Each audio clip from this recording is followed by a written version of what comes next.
Hello, everybody. Welcome to this session, which is going to be on minutes of a meeting. And I'm Dr. Shyaonti Talwar. So, in this session, we are going to look at the minutes of a meeting and all about how to write minutes, the do's and don'ts of minutes, what are minutes, how minutes are different from agenda, the language of minutes, the format, the structure. So that is roughly the plan. So we are going to be starting with what are minutes, and then we move on to the things that are required, or that the things that minutes must include, because it is a kind of a formal documentation of the proceedings of a meeting. Why minutes need to be documented or recorded, or the reason, uh, or the purpose of minutes, you can say. Then what should minutes ideally record? Because if it's a very long meeting, if it's a meeting that is, say, that has gone throughout the day, or that's a 4 or 5 hour long meeting, so exactly what all things should go into the minutes? Because obviously it's not possible to record every single second of every single thing that has uh, taken place, or that has been discussed, or that has transpired in the meeting. Then we move on to have a look at some sample minutes, and then finally we look at certain do's and don'ts when it comes to writing minutes, right? Okay, so what are minutes? Minutes are primarily a written record of everything that has happened during a meeting. So, this makes one thing very clear, that minutes have to be written after a meeting is over and not before. Agenda is prepared before a meeting, and minutes are written once the meeting concludes. So, minutes are used to inform people who didn't attend the meeting about what happened during the meeting. So this is one very obvious purpose of minutes, that there could be people who were unable to attend the meeting, and uh, uh, when they go through the minutes of the meeting, they immediately understand what may have taken place, what may have been discussed, how the discussions may have rolled out, and the responses, the decisions that were taken during a meeting. It also keeps a track of what was decided during the meeting. So if it's a series of meetings, it is very difficult to keep track of every meeting unless it is in the form of some kind of a written documentation, right? So even if you have to pull out something, some decision that was taken 2 3 months ago in one of the meetings, if you have the minutes in place, you can immediately refer to something like that, right? And it is also to inform future decisions. So in a meeting, in a particular meeting, if a certain issue has been discussed to a certain point, up to a certain point, then in the next meeting, the discussion can be resumed from that point, instead of repeating whatever was done during the previous meeting, right? What should minutes ideally include? Minutes need to be there needs to be some pre-planning, planning, in the sense that goes into minutes. So the kind of the number of people who are going to come, list of absentees. During the meeting, there has to be record taking, right? That whatever people say, summaries have to be prepared, or notes have to be made, right? Then the actual minutes writing. So transforming the notes, the rough notes, into minutes. Then minutes need to be shared with all the members who were present during a meeting. And finally, the minutes need to go into the official file, because they are, after all, an official document for anyone who wants them for future reference. Now, why the need for minutes?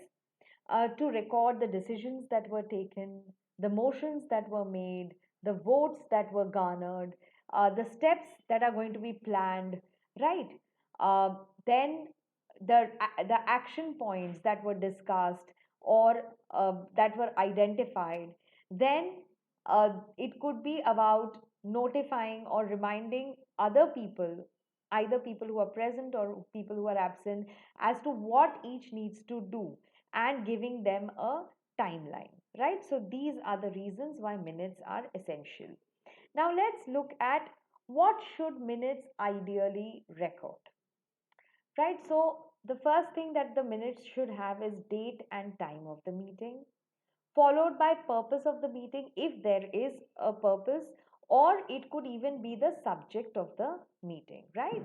Then names of people who are present in the meeting and also those who are unable to attend, and you call them as, you label them as regrets, as in the absentees will be categorized as regrets, and there should be a list of those people who were present, right? Acceptance or corrections and amendments to previous meeting minutes. So a minutes the minutes should also refer to the previous meeting minutes, because at the start of any meeting the protocol is to read out the minutes of the previous meeting, so that all members present or absent for the previous meeting are familiarized with what took place in the last meeting. And then with the permission of the chair, once the chair says yes, all points have been covered, then the meeting proceeds, right? Or if there's an objection, a member can say, no, but you have not included this point in the minutes, so the minutes need to be corrected. And here I'm talking about the minutes of the previous meeting. They need to be corrected, and then the present meeting starts, right? Then minutes should also have a detailed record, or at least a summary record of decisions made about each agenda item. For example, actions that were taken or agreed, next steps, voting outcomes, motions that were taken, items that were to be held over, any new discussion, new business, and the next meeting date and time. So this is a sample of how to record minutes. So over here you can see this is the name of the organization, right? Um, and this is a school. You can see National High School written over here, and this is the address. And here you have name of association. Hmm? Then you have the type of meeting. Like I said, the purpose of meeting or the type of meeting can come immediately after the organizing body. Then the date and the time, the meeting facilitator, so who has called the meeting or who is moderating or chairing the meeting or facilitating the meeting. Then the list of invitees. Now here that can come uh, on a separate sheet of paper, where that paper can be circulated with the names of the members typed, and each member, whoever is present, can sign against their name, right? Call to order. Now this is the standard language of minutes. It says meeting was called to order, and this mentions the venue, right? And quorum was established. So the meeting started. Now roll call, like I said, a separate attendance sheet. Attendees present, so the names of people who were present. So roll call would be a separate sheet, and here you could record the names of the people who were present. Absentees were none, right? Meeting agenda.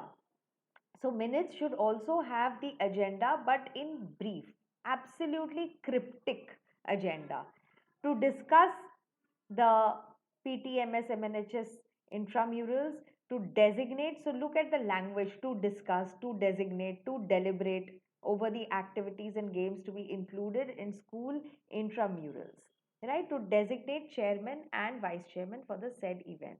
So these are the three main agendas. After this, after the agenda, extremely important is approval of minutes from the last meeting. Okay. So, motion to approve the Friday's school planning team meeting together with the school principal. Vote unanimous approval. Resolve the minutes of August 29 meeting are approved as corrected and entered into the school record. So, this is the format of the approval of the minutes of the previous meeting. So, there's a motion. Hmm? what is the action that was proposed? So that's called motion. Then, how did the people present respond to the action? How did they vote for this particular action which was undertaken? Unanimously. It was unanimously approved. Everyone approved it. And what was the resolution or the solution or the result? The minutes of August 29 meeting are approved as corrected and entered. So that is the result. Now we go to the reports. Management report given by so and so, collections report given by treasurer. So this was your uh, actually this was a sample of your minutes, but you can also refer to your course book, which has very simple samples of minutes of meeting, right? But the idea is that if you have these pointers, there's not much language to be focused on. It is the format and the structure that is more important, because the language is in the form of imperatives to do this, to discuss this. So it's all very action oriented and it's very condensed and concise. Now, some do's of minutes. Absolutely essential is date, time, location, and the type of meeting. And a very good way to write minutes is to keep referring to the agenda as a guide, because all the points are anyways mentioned in the agenda, because an agenda proposes or it gives us an idea of about what a meeting is going to be about, and minutes is the record of whatever has happened in the meeting. So the moment you use the agenda as a guide, you also realize what all went as per the agenda and what didn't go as per the agenda. Then we have seen the names of the attendees is extremely important. Hmm? Keep minutes at any meeting where people vote and record all motion and outcome of votes. So it's very important that where there's a motion that is passed and if votes are expected, minutes need to include that activity. The language of the minutes should be objective. There is no space for personal opinion, for personal judgment, judgmental statements that though I do not personally favor this decision, yet it was taken. No, nothing subjective about it. It has to be very official, formal, and neutral and objective. Again, the language, the nature has to be brief. You're not writing an essay. It just has to be in the form of bullets. And like I said, that recording specific motions and votes are extremely important, this activity. And then write the minutes as soon as possible after a meeting when everything is still fresh. Because the moment you delay it, you're going to forget certain things. Certain things are going to be erased, and then you'll only have the agenda to fall back on. So, the best possible thing that you can do is write the minutes immediately after the meeting is over, and get people to help you also in case you forget some goings on. Now, these are some don'ts. Don't do the following. So please don't be very detailed. Don't include every single detail, because that is not what is expected. Don't be shy. If you have forgotten something or if you have not understood a point clearly, please don't be shy. Don't be inhibited in asking people about that particular point. So just start asking for clarifications, because your doubts, your confusion cannot reflect in the minutes. Please do not include your personal opinions or descriptive phrases, and do not include words of either praise or criticism, because that's not what we are supposed to do in minutes. Do not detail the debate over an issue. If there's a fight over an issue, there is no need to give the details of the fight, right? We just need to focus on the outcome and not the actual argument or the debate. Hmm? Wait to Please don't wait to type up the minutes from your notes, right? Because you might forget something. So once you have a handwritten minutes, then you can type. But do not wait that, okay, I'll do a fair draft tomorrow or day after, because by then your memory will fade. Please do not record content in the minutes that could be embarrassing or inappropriate to an individual, company, or the organization. So you should not be you should not the minutes should not include things that are best left out, things that were, say, some unofficial communication transpired, or things that were awkward, that things that were unprofessional, things that were embarrassing, uh, in terms of things that were targeted at a particular organization or at a particular person, because the minutes are for record and they are part of the official record. So it's best to not include all this in the minutes. And you you don't have to preserve the handwritten draft of the minutes. Once it is done, you can just tear up the handwritten draft and just stick to the final typed draft, and do not include personal comments or judgments. I think we have already discussed this part.